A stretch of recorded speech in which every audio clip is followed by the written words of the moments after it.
Shalom Bapak Ibu Saudara yang terkasih di dalam Tuhan.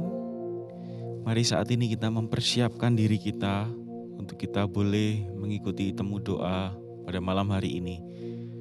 Mari bersama-sama kita mengambil waktu teduh di hadapan Tuhan. Kita tundukkan kepala dan hati kita sebagai wujud kita merendahkan diri di hadapan Tuhan. Mari kita bersaat teduh.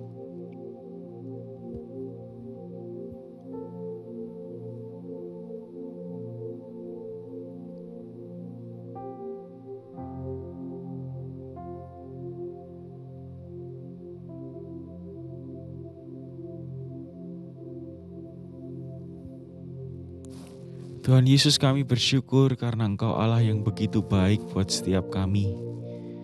Kami bersyukur untuk berkat-berkat Tuhan yang Tuhan beri di dalam kehidupan kami. Sekalipun dunia sedang mengalami masa yang sukar, masa yang sulit ya Tuhan. Tetapi kami bersyukur karena Engkau Allah yang senantiasa beserta dengan kami. Tuhan, berbicaralah di dalam hati kami masing-masing malam hari ini ketika kami menyediakan waktu untuk beribadah kepada Tuhan. Sertai ibadah ini sampai dengan akhirnya ya Tuhan. Terima kasih, di dalam nama Yesus kami berdoa dan mengucap syukur. Amin. Yang terkasih di dalam Tuhan, meskipun dunia saat ini penuh dengan kesulitan, tetapi kita percaya bahwa Allah memberikan kekuatan bagi setiap kita. Karena firman Tuhan, itulah pelita bagi kaki kita dan terang bagi jalan kita. Mari kita naikkan sebuah pujian yang berkata, "Ku kan terbang."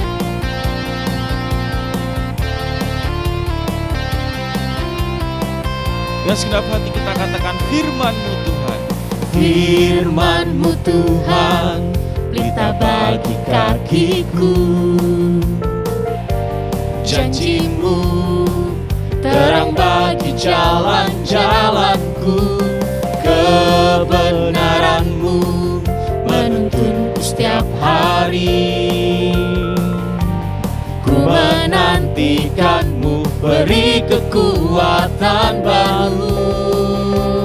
Ku kan terbang tinggi di awan bersama-Mu dalam kemuliaan. Sebab firman-Mu teguh menopang. Ku kan aman di dalam-Mu Tuhan. Saya dan Bapak Ibu sekalian bersama-sama bangkit berdiri. Mari kita bertepuk tangan di hadapan Tuhan dengan penuh semangat. Kita naikkan pujian ini sekali lagi. Kita katakan, firman-Mu Tuhan, pelita bagi kakiku, dan janji-Mu terang bagi jalanku. Firman-Mu Tuhan, pelita bagi kakiku. Janji-Mu terang bagi jalan-jalanku. Kebenaran-Mu menuntunku setiap hari. Ku menantikan-Mu, beri kekuatan baru. Ku kan terbang tinggi di awan bersama-Mu dalam kemuliaan. Sebab firman-Mu teguh menopang. Ku kan aman di dalam-Mu Tuhan. Ku kan terbang tinggi di awan bersama-Mu dalam kemuliaan. Sebab firman-Mu teguh menopang. Ku kan aman di dalam-Mu Tuhan. Ku kan aman di dalam-Mu Tuhan. Ku kan aman di dalam-Mu Tuhan. Segala puji, hormat, dan kemuliaan hanya bagi Tuhan. Silakan duduk kembali, Bapak Ibu Saudara sekalian. Mari saat ini kita mempersiapkan hati dan diri kita. Kita mempersiapkan segenap keberadaan kita untuk kita boleh menaikkan doa-doa syafaat kita di hadapan Tuhan. Oleh sebab itu, mari kita menyanyikan sebuah lagu sambil mengiringi setiap kita untuk mempersiapkan hati kita. Kita katakan, Indonesia bagi kemuliaan. Sebab Yesuslah Tuhan yang layak ditinggikan di antara semua bangsa-bangsa. Yesuslah Tuhan yang layak ditinggikan, layak disembah oleh suku-suku bangsa. Dengan darah-Mu Kau telah tebus bangsaku, genapi Tuhan firman-Mu atas negeriku. Hatiku rindu Tuhan, hatiku rindu melihat kemuliaan-Mu. Hatiku rindu melihat curahan kuasa-Mu di tanah tercinta, negeriku Indonesia. Ku berdoa Indonesia, penuh kemuliaan-Mu Indonesia. kita naikkan pujian ini dari awal. Kita katakan, Yesuslah Tuhan yang layak ditinggikan. Yesuslah Tuhan yang layak ditinggikan, layak disembah oleh suku-suku bangsa. Dengan darah-Mu Kau telah tebus bangsaku, genapi Tuhan firman-Mu atas negeriku. Hatiku rindu, hatiku rindu melihat kemuliaan-Mu. Hatiku rindu melihat curahan kuasa-Mu di tanah tercinta, negeriku Indonesia.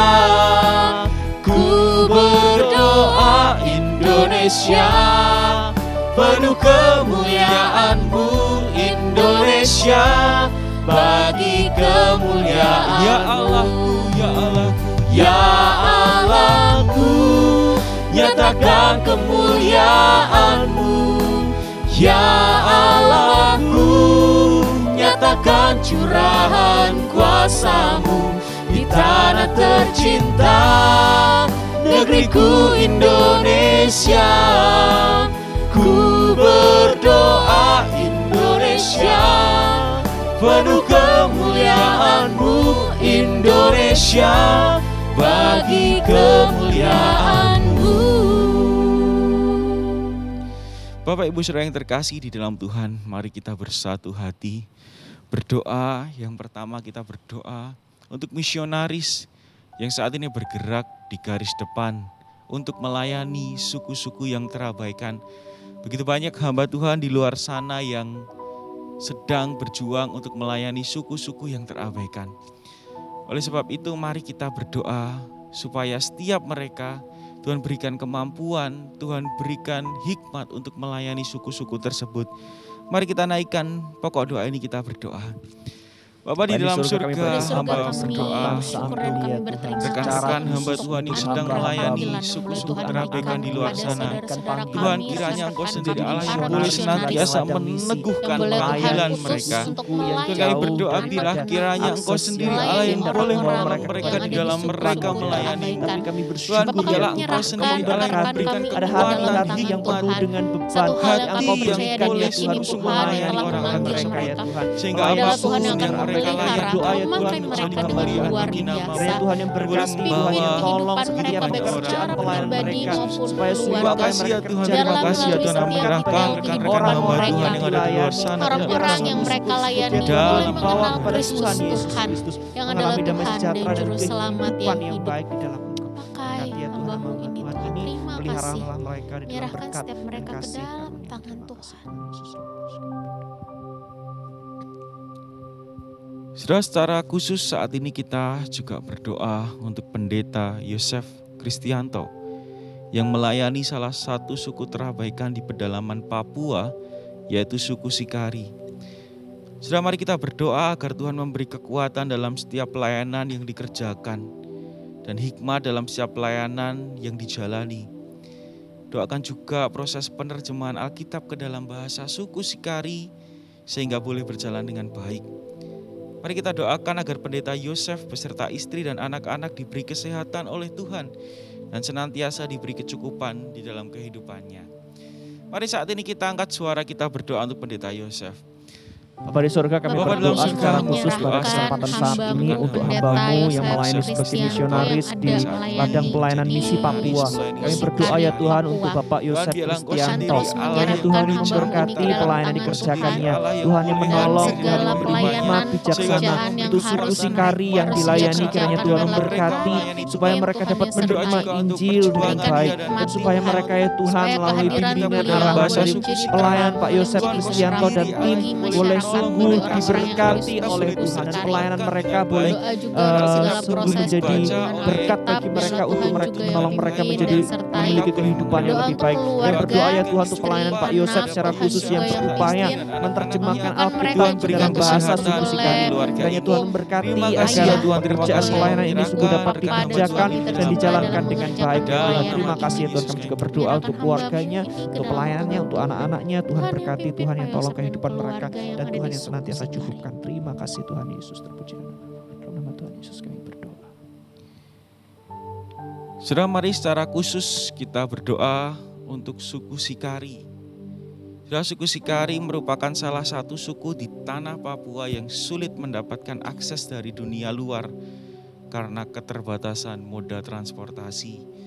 Mari kita berdoa kiranya Tuhan boleh melakukan sesuatu untuk suku ini sehingga suku ini boleh semakin hari semakin mengenal Tuhan, dan suku ini juga boleh dibukakan secara infrastruktur.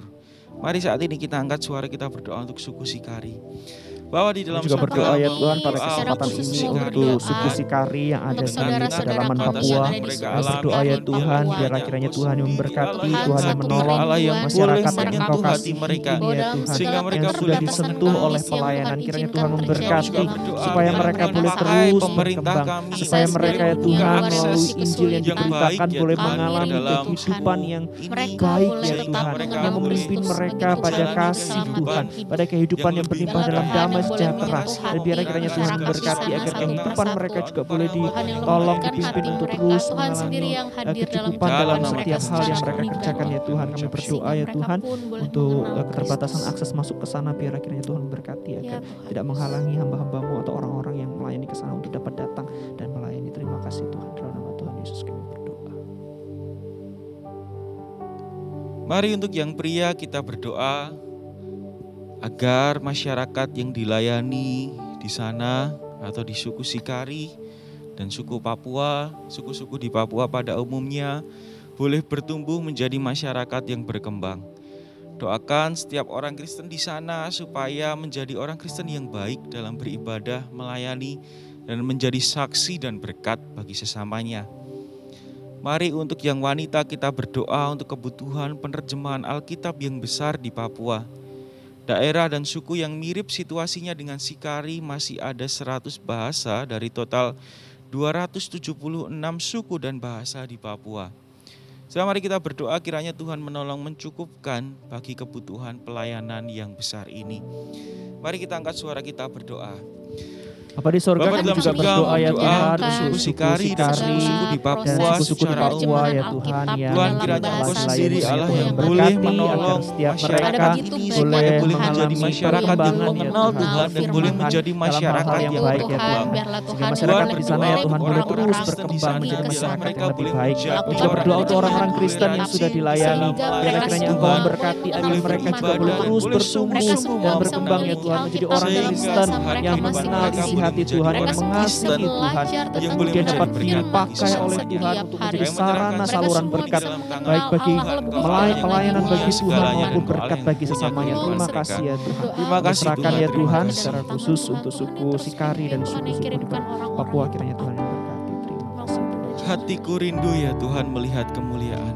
Hatiku rindu melihat kemuliaan-Mu. hatiku rindu melihat curahan kuasa-Mu di tanah tercinta, negeriku Indonesia. Ku berdoa Indonesia, penuh kemuliaan-Mu Indonesia, bagi kemuliaan-Mu ya Allahku. Ya Allahku, nyatakan kemuliaan-Mu. Ya Allahku, nyatakan curahan kuasa-Mu di tanah tercinta, negeriku Indonesia. Ku berdoa Indonesia, bagi kemuliaan-Mu Indonesia, bagi kemuliaan-Mu. Saudara yang terkasih di dalam Tuhan, gereja kita memiliki pos pelayanan di Kalimantan Barat, yaitu Gereja Kristen Kalam Kudus Pos Pelayanan Pontianak. Saudara, masyarakat Kalimantan Barat terdiri dari beberapa suku, seperti suku Dayak, Melayu, Tionghoa, Jawa, Madura, Bugis, Sunda, dan Banjar. Saudara, Dayak, Melayu, dan Tionghoa sendiri menjadi 3 suku terbesar di Kalimantan Barat. Suku Melayu dan Tionghoa bisa dikatakan sebagai ladang misi yang besar untuk boleh dijangkau. Oleh sebab itu mari kita berdoa untuk Gereja Kristen Kalam Kudus Pos Pelayanan Pontianak bersama dengan Sekolah Kristen Kalam Kudus Pontianak, supaya dapat menjadi sarana untuk boleh menjangkau jiwa-jiwa bagi Tuhan. Mari kita angkat suara, kita berdoa. Bapa di dalam surga, kami mau menyerahkan kesempatan ini secara khusus ya Tuhan untuk suku-suku yang ada di Kalimantan Barat. Kiranya Tuhan yang memberkati, ada beragam suku di sana ya Tuhan. Dan kami bersyukur ya Tuhan, gereja kami memiliki pos pelayanan di sana, baik dalam hal gereja, menyerahkan kehadiran gereja dan sekolah ini ke dalam tangan maupun Tuhan. sekolah Bela Tuhan terus yang sudah mulai dikenal dan dipercaya. Tuhan, kami berdoa ya Tuhan, kesempatan melayani yang besar yang ada ya Tuhan, yang Tuhan telah berikan. Biarlah sungguh ya Tuhan, gereja kami kekuatan maupun sekolah boleh Tuhan mampu pakai untuk menjadi sarana menjangkau jiwa-jiwa bagi Tuhan. Khususnya bagi suku-suku di sana ya Tuhan, suku Dayak, suku Melayu, suku Tionghoa, dan suku manapun ya Tuhan. Biarlah mereka boleh dijangkau untuk dibawa kepada Tuhan dan mengenal dan mengasihi Tuhan. Terima kasih Tuhan Yesus. Kami berdoa menyerahkan semuanya ke dalam tangan pimpinan pertolongan-Mu Tuhan. Yohanes 14 ayat 27 berkata demikian, damai sejahtera ku tinggalkan bagimu, damai sejahtera ku berikan kepadamu, dan apa yang kuberikan tidak seperti yang diberikan oleh dunia kepadamu. Janganlah gelisah dan gentar hatimu. Yang terkasih di dalam Tuhan, mari di hadapan Tuhan. Saat ini kita menundukkan diri kita, dan kita menyadari bahwa meskipun kita melewati musim yang berat di dalam kehidupan ini, Allah itu senantiasa meninggalkan damai sejahtera itu di dalam hati kita.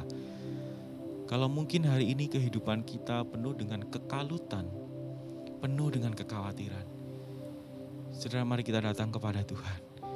Mintalah damai sejahtera itu boleh memenuhi hati kita. Mari kita tenang dan berdoa di hadapan Tuhan.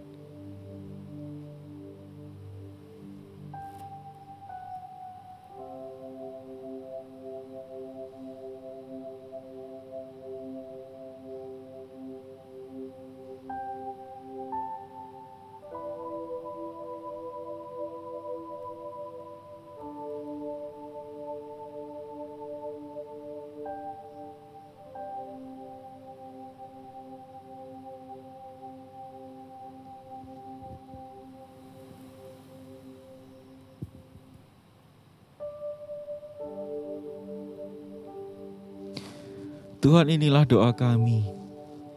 Tuhan, inilah kerinduan kami. Tuhan, inilah pergumulan kami.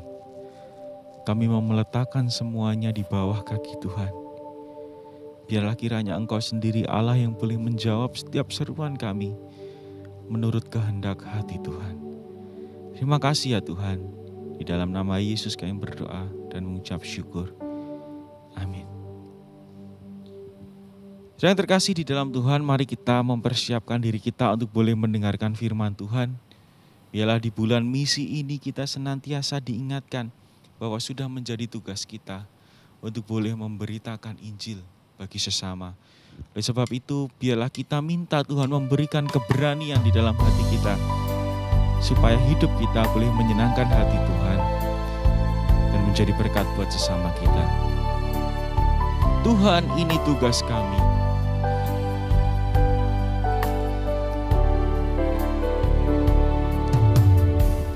Berikan pada kami hati yang mengasihi jiwa-jiwa yang belum mengenal kasih Bapa. Mereka yang dalam gelap, mereka yang tersesat, hati kami iba seperti hati-Mu Yesus. Tuhan, ini tugas kami. Beri keberanian bagi kami. Taruhlah roh yang rela melayani dan menyenangkan hati Tuhan, itu yang kuingini. Mari dengan segenap hati kita naikkan pujian ini dari awal. Berikan pada kami hati yang mengasihi jiwa-jiwa yang belum mengenal kasih Bapa. Mereka yang dalam gelap, mereka yang tersesat, hati kami iba seperti hati-Mu Yesus. Tuhan, ini tugas kami. Beri keberanian bagi kami. Taruhlah roh yang rela melayani dan menyenangkan hati Tuhan, itu yang kuingini.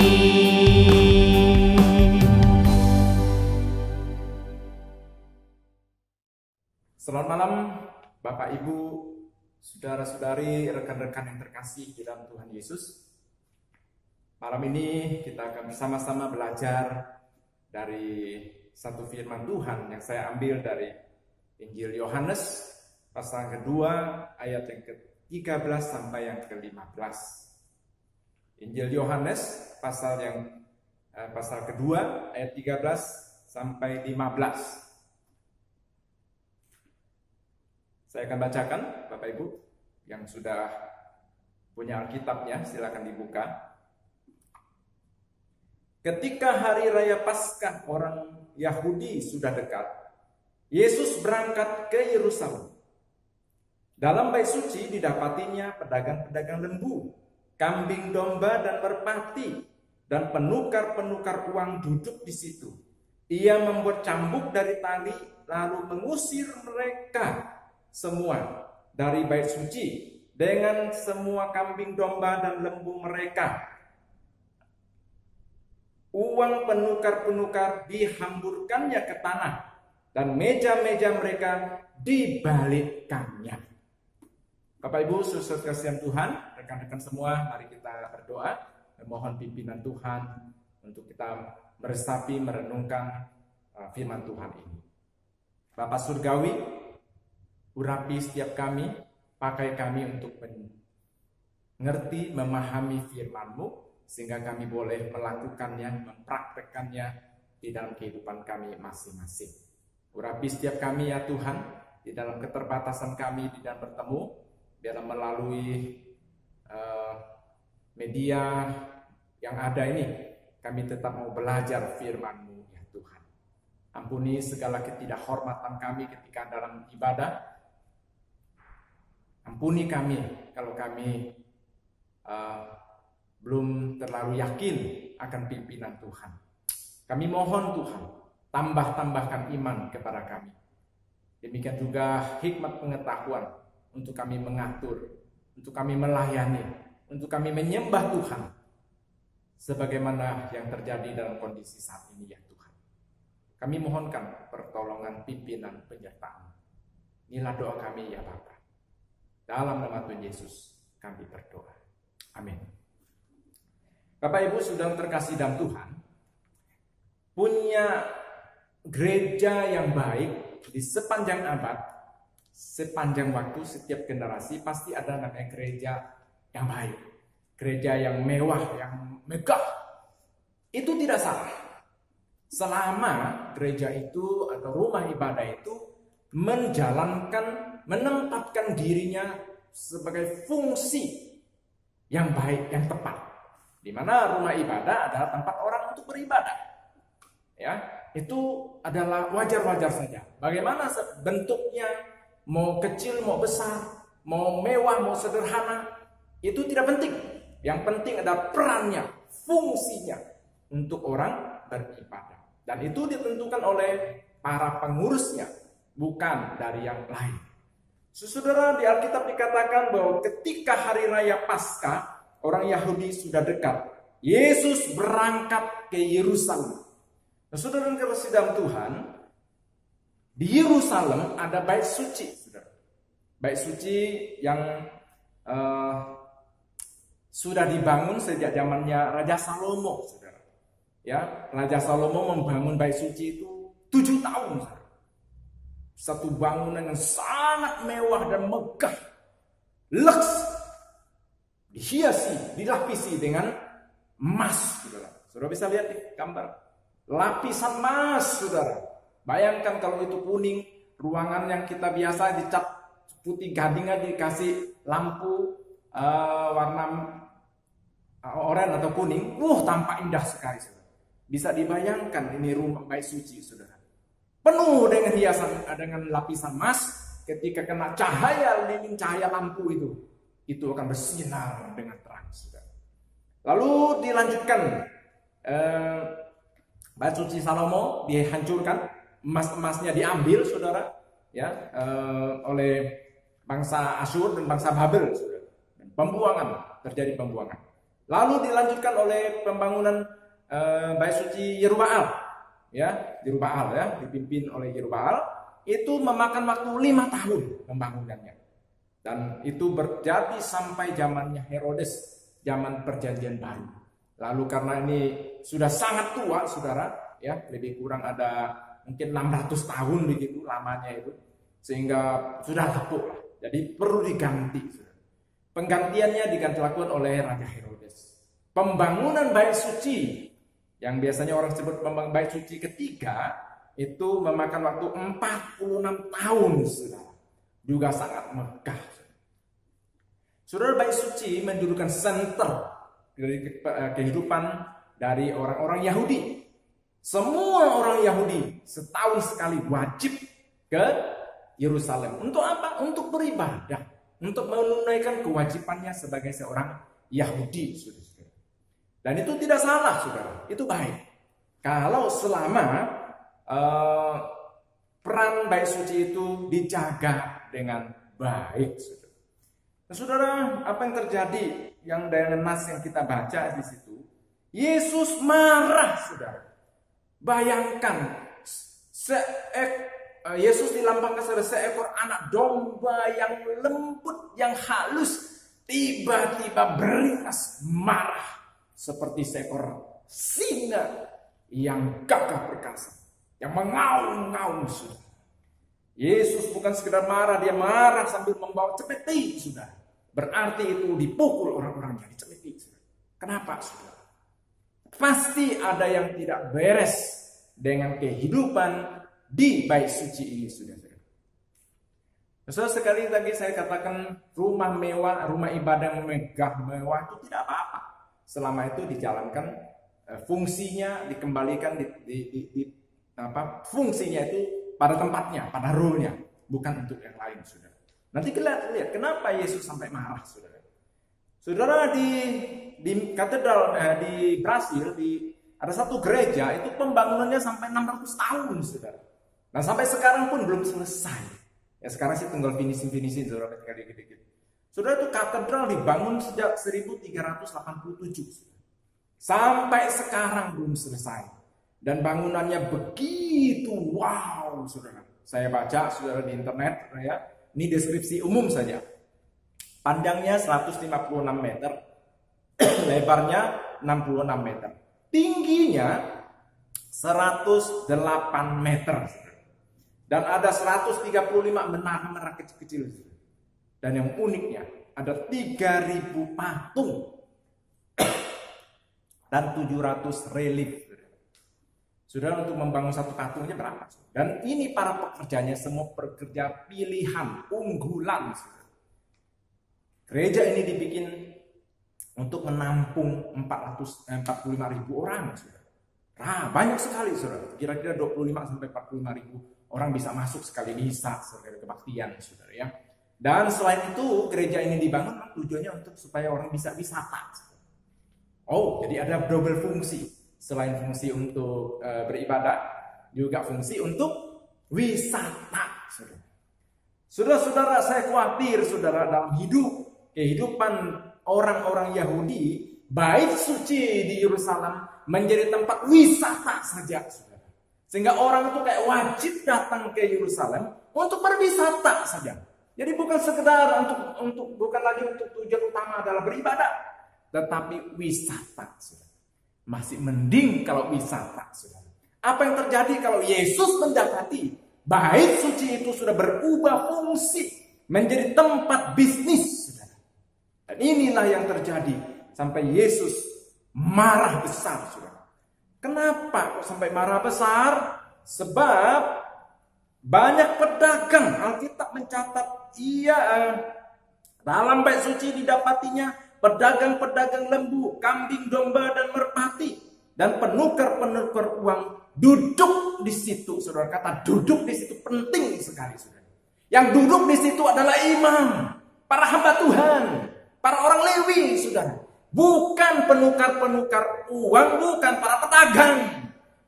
Pedagang itu duduknya di luar dari bait suci. Di luar, di jalan-jalanan tidak salah, saudara. Yesus tidak pernah salah. Yesus tidak pernah marah dengan orang-orang di luar sana, saudara. Tapi yang Yesus marah adalah para pedagang ini sampai duduk di bait suci, saudara. Saudara, ini makna yang sangat dalam, saudara. Ketika bait suci sudah di salah posisi, salah yang mendudukinya, akan merusak fungsi itu, saudara. Bait suci menjadi tempat dagang. Alkitab Yesus berkata, engkau menjadikannya tempat sarang penyamun, saudara. Apa tidak? Pedagang ya mikirannya ya cuan, dagang kok. Kalau dia tidak cuan, bangkrut dia. Itu cengli-cengli saja bagi seperti orang bekerja, dia bekerja dapat gaji. Pedagang dia bekerja untuk diri sendiri. Dengan cuan cengli untuk untung dalam kadar persentase tertentu, wajar, itu tidak apa-apa, tidak melarang itu, sudah. Tapi yang dilarang, yang salah adalah mereka salah tempat, sudah. Duduk di bait suci. Berubah suci sini adalah pelatarannya. Padahal untuk masuk ke pelataran bait suci, penjagaan sangat ketat, saudara. Di bait suci ada pengawal imam, saudara. Ada prajuritnya. Bukan hanya Roma yang punya prajurit. Imam besar, para imam pun punya prajurit yang menjaga bait suci itu. Bagaimana mereka bisa masuk, saudara? Pasti ada kong kaling kong di dalamnya. Bapak Ibu yang terkasih dalam Tuhan, rekan-rekan sekalian, inilah yang membuat Yesus marah. Yesus marah bukan karena ada perintah Ulangan 14-25. Ada perintah bahwa semua orang harus datang ke Yerusalem di bait suci mempersembahkan semua hasil yang mereka dapatkan, saudara. Karena perjalanan jauh, Alkitab menyuruh mereka menguangkannya, kambing, lembu, sapi. Hasil pertanian mereka boleh diuangkan, dibungkus, dibawa ke Yerusalem. Lalu di situ, saudara, ini ada aturannya. Ketika orang mau masuk ke bait suci, para imam itu menetapkan ada uang yang boleh masuk ke kantong kotak persembahan itu. Hanya uang khusus, bukan uang haram, saudara. Demikian juga ketika orang mau memberikan korban persembahan, korban bakaran, entah korban penebus salah, korban pengampunan, korban minta pengampunan dosa, itu harus pakai lembu, kambing atau sapi, lembu sapi atau kambing domba, atau yang paling sederhana dalam merpati atau kukur, saudara.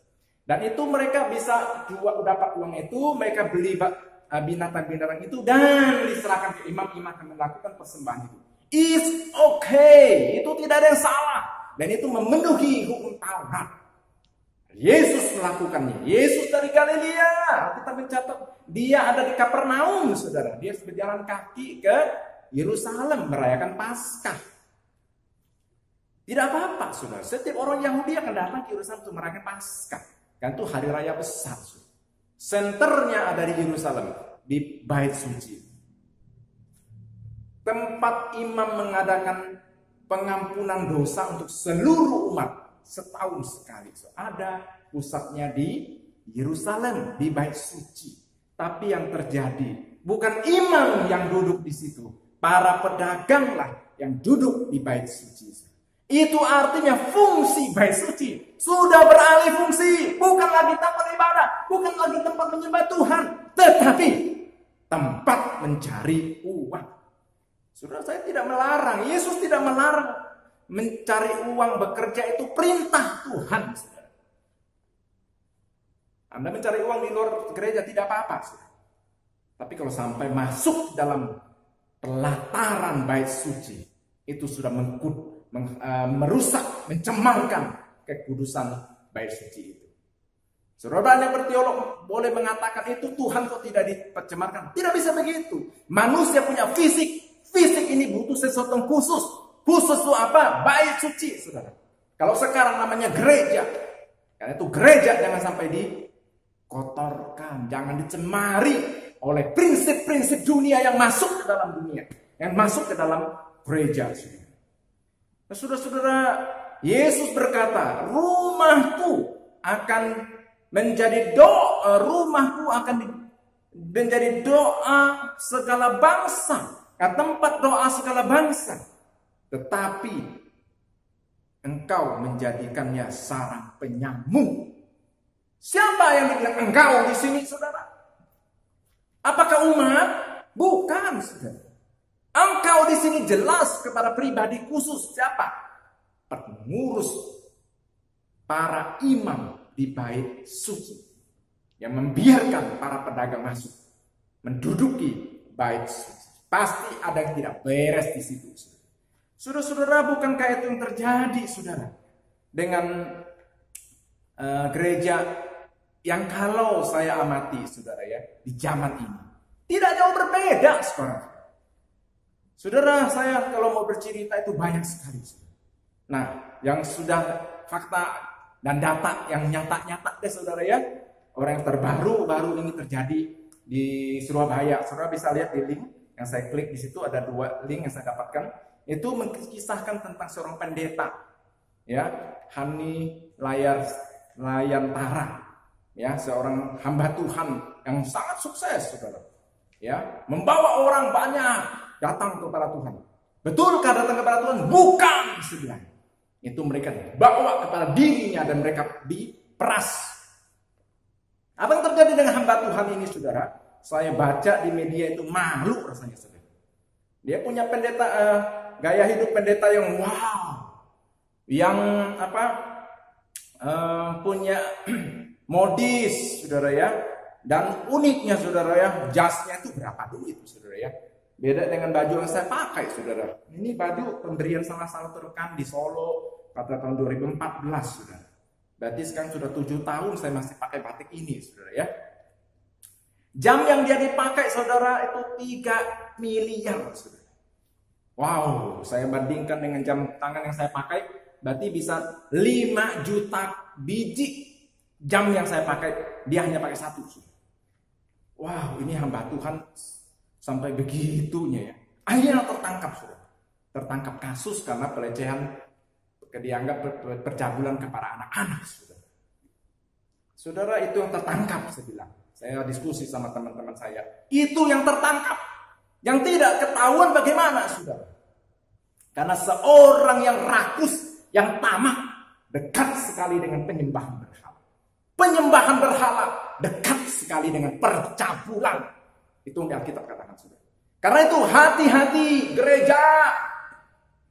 Engkau, saudara dan saya, rekan-rekan sebagai imam, sebagai pendeta pelayan Tuhan, harus bisa memberi makan yang benar kepada umat. Jangan sampaikan umat ini dibawa kepada domba berbulu serigala. Ini dia, saudara. Dan sekarang begitu merebaknya. Berapa banyak itu domba-domba yang dimakan oleh serigala itu. Ini salah siapa? Karena salah menurut saya, para imam tidak melakukan fungsinya dengan baik. Para imam membiarkan para pedagang masuk ke gereja. Sehingga inilah yang terjadi. Saudara, apakah itu Yesus akan marah? Bukan sengaja marah, saudara. Yesus akan ambil cambuk, mencambuk para imam itu. Bukankah ini yang terjadi, saudara? Saudara, sebelum sampai kita ke tahap demikian, mari kita kembalikan fungsi gereja kita, saudara. Saudara, kalau berbicara gereja, banyak orang berdebat, saudara. Gereja itu apa? Gereja itu ya bukan sekedar gedung. Tahu saya itu secara teologi. Gereja bukan bicara gedung, betul, karena bait suci juga tubuh kita ini bait suci. Yes, itu secara personal. Yesus hadir di dalam hidup kita. Kenapa? Karena kita ada bait suci. Maka itu dia penyatuan manunggal dengan Allah. Bagaimana manusia bisa manunggal dengan Allah, bersatu dengan Allah? Karena di dalam hati kita ini ada bait suci. Tentunya bait suci yang sudah dikuduskan karena kita percaya kepada Yesus. Bagaimana dengan mereka yang tidak ada? Enggak, yang tidak ada Yesus tidak hadir. Gitu ya. Itu satu. Yang kedua, gereja dalam arti adalah orang dipanggil keluar. Kumpulan orang-orang yang dipanggil keluar membutuhkan satu tempat, yaitu tempat yang namanya gereja, tempat kudus. Tempat itulah untuk orang berkumpul dan disitulah mereka akan beribadah, bersekutu bersama-sama. Ya, karena itu, saudara kasih yang Tuhan, kita ini sebagai pelayan-pelayan Tuhan, para pengurus, para majelis, ingat, selain kita ini adalah pribadi yang ada bait sucinya, bisa langsung kepada Tuhan beribadah atau berdoa, tetapi ada gereja bait suci secara komunal yang harus dipertahankan kesuciannya, yaitu gereja itu sendiri. Yesus meminta kita agar memperhatikan hal ini sebelum cambuk itu dia sampai melekat di tubuh kita. Yesus ingin bait Allah kembali pada fungsinya, yaitu menjadi tempat doa bagi segala bangsa, bukan sarang penyamun. Saudara terkasih dalam Tuhan, di Prancis, saudara ya, ada satu gereja Taizé. Ada di sini orang menyebutnya gereja Taizé karena itu nama tempat sebenarnya. Gereja ini sederhana sekali, saudara. Tidak ada alat musik, tidak ada gedung yang mewah, itu tidak ada. Kecil sekali. Tapi setiap tahun, setiap bulan, 150.000 orang datang ke sana. Ngapain, saudara? Datang berdoa, bermeditasi. Wow, saudara. Siapa yang mendirikannya, saudara? Itu seorang Bruder Roger, yang sudah dimulai tahun 1940. Dan sampai sekarang itu berkembang terus. Saudara, bukankah berbeda dengan gerakan Pentakosta karismatik di Amerika juga melakukan pembaharuan? Tapi yang terjadi sampai sekarang, begitu banyak aliran, sampai tidak jelas, saudara. Udah tidak jelas, sudah. Kenapa? Gereja Protestan tidak punya pagar untuk memagari doktrin-doktrinnya. Terserah, mau bebas. Saya masih respect sama Bruder Roger. Dia mengembalikan fungsi gereja itu sebagai tempat berdoa bagi segala bangsa. Jadi semua orang bisa datang ke sana, bisa nginap, saudara, ada tenda-tenda yang disiapkan, atau saudara mau ke sana, memang itu satu desa, saudara, tidak ada hotel, jauh tentunya. Diharapkan saudara bawa tenda sendiri. Kalau enggak pun mereka menyediakan, tapi sederhana sekali. Tidak ada kemewahan di sana, karena Anda datang ke sana adalah untuk berdoa dan bermeditasi. Bermeditasi kalau kita ya bersateduh gitu ya, menenangkan diri, berrelasi dengan Tuhan. Dengan apa sama uniknya? Dia tidak menseragamkan semua harus pakai ikutin ini. Dia silakan Anda berdoa di dalam bahasa nasional Anda masing-masing. Mau pakai gitar silakan, mau pakai sasanto silakan. Mungkin kalau ada orang Sunda ke sana mau pakai angklung ya silakan, saudara ya. Kalau orang Jawa mau bawa gamelan silakan, saudara. Kalau Anda sanggup membawanya. Itu kan nanti terdiri dari kelompok-kelompok. Tujuannya adalah menjadikan tempat khusus untuk berdoa kepada Tuhan.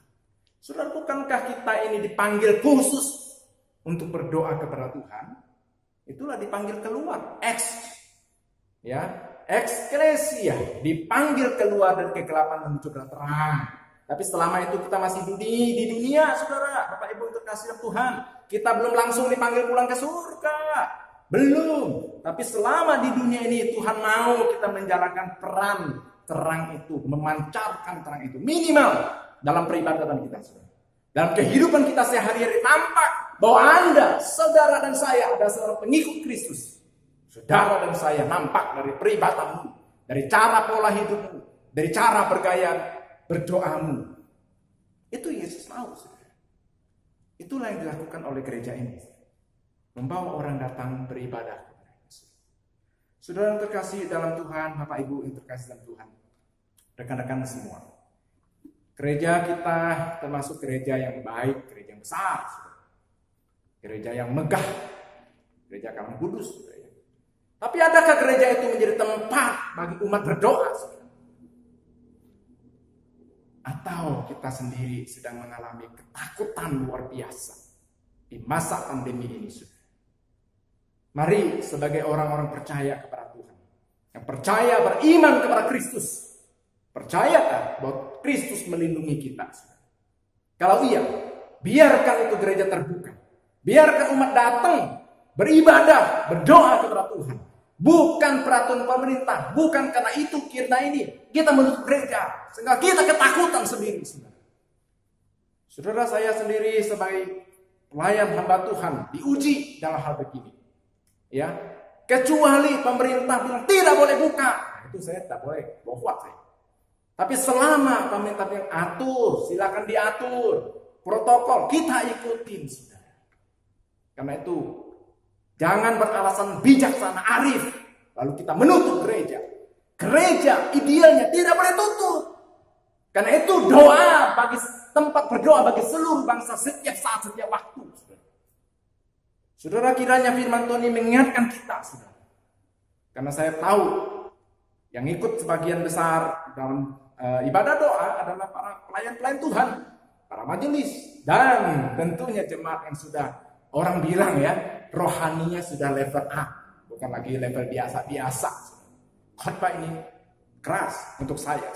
Kenapa? Lebih baik saya khotbah keras daripada cambuk Yesus yang sampai kepada kita semua. Itu jauh lebih tersiksa.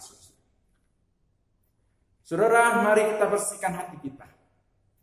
Mendoakan suku bangsa di sekitar kita.